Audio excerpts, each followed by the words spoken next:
Please allow me to quote from Peter Dutton's watershed speech this week.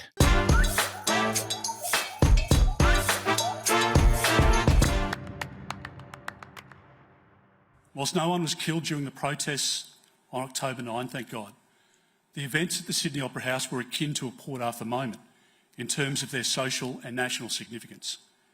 In my judgment, Prime Minister Albanese has not risen to that moment as John Howard did. Peter's pièce de résistance, to quote, I believe the Australian people have had a gutful of the politics of division. Would you like that again? Peter is yet to find a woke, anti-Semitic, pedophilic, Hamas terrorist boat person who shops at Woolies and wants to change the date of Australia Day. That would be surely Peter's holy grail. In the meantime, anything will suffice. When he declared in his Duttiesberg address this week, something is rotten in the state of Australia. Ham channeling Hamlet. He got it dead set right. Yes, something is rotten. It's you, mate. Peter has reset the bar for political behaviour in Australia underground.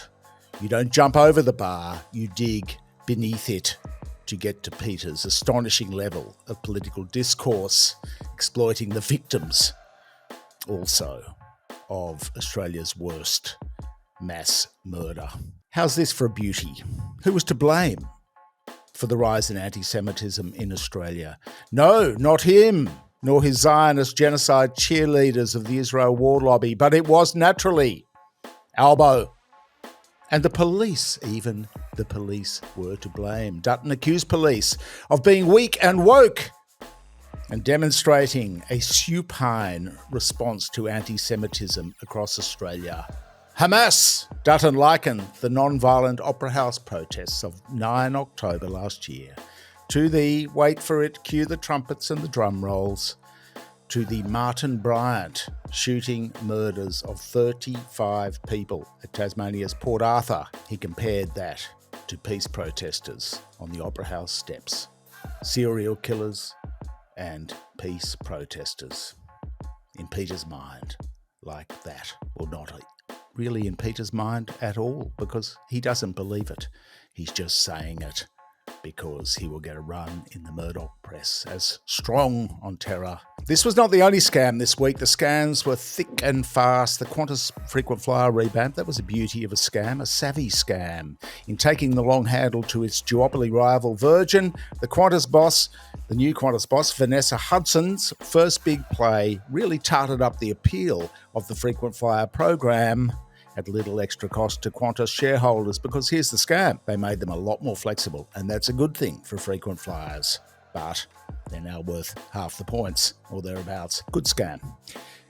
And the week kicked off so well on the scam front with the government appointing a weapons industry bloke, a guy called Mark Binskin, former CDF, to head up the inquiry into the Zomi Frankham and World Central Kitchen murders in Gaza. The only problem was, of course, that he is a director of missile and weapon manufacturer BAE Systems in Australia. And what's the scam with we're going to hear a lot about this with Albo's big pronouncement, the Future Made in Australia Act.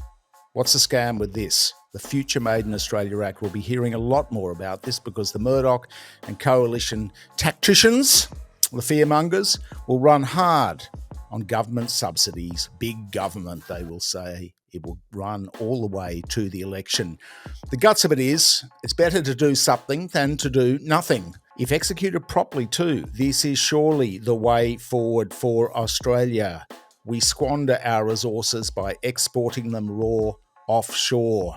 Multinationals make the profits. And we have no choice but to compete against China, which is miles ahead in the renewable energy industrial revolution, and genocide Joe Biden's Inflation Reduction Act, $1 trillion subsidy in the US to get on the front foot there.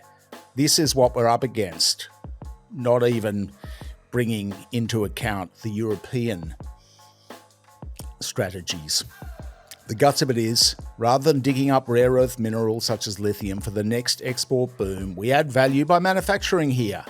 We get more money for them, compared with the Murdoch Coalition fairy tale of an unfunded, eye-bleedingly expensive nuclear energy solution, abjectly unfunded, no detail on that. Secrecy surrounds and abounds.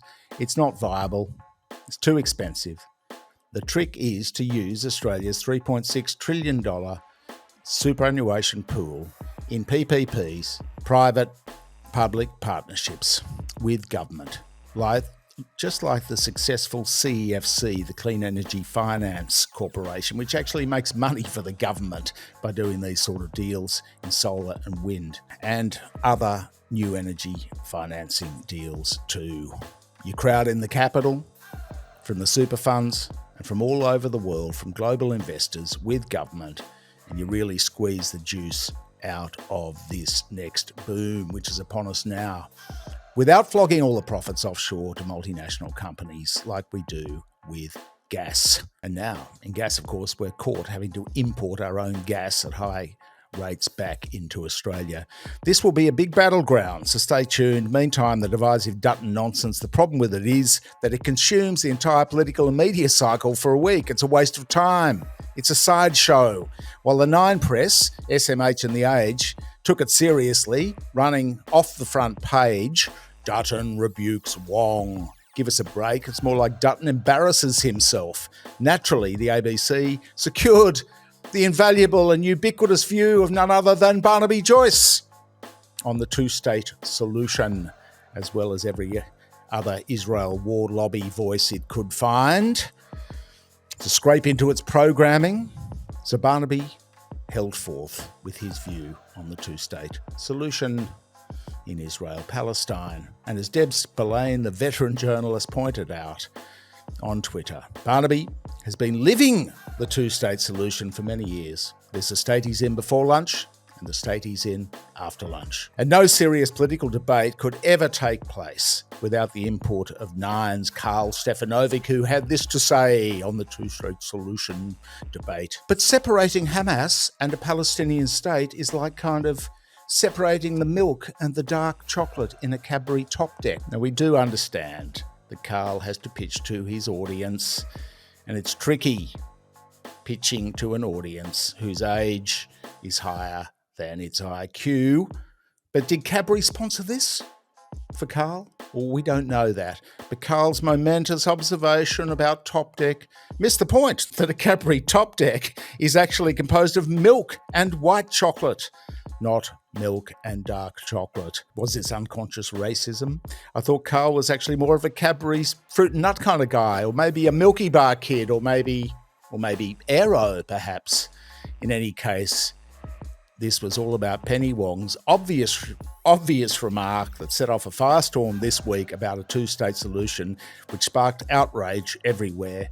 Every Prime Minister, every Foreign Minister since John Howard has supported a two-state solution, including Tony Abbott. Penny Wong had not deviated one iota from established Australian foreign policy and proclamations on this issue. Yet the distraction entirely consumed the media cycle, as fossil media producers were led about the nose like a pony at the village fair. So the strong gong, however, must go to Port Arthur Pete for the most Trumpian yet of political rhetoric in this country yet seen. Congratulations, Peter.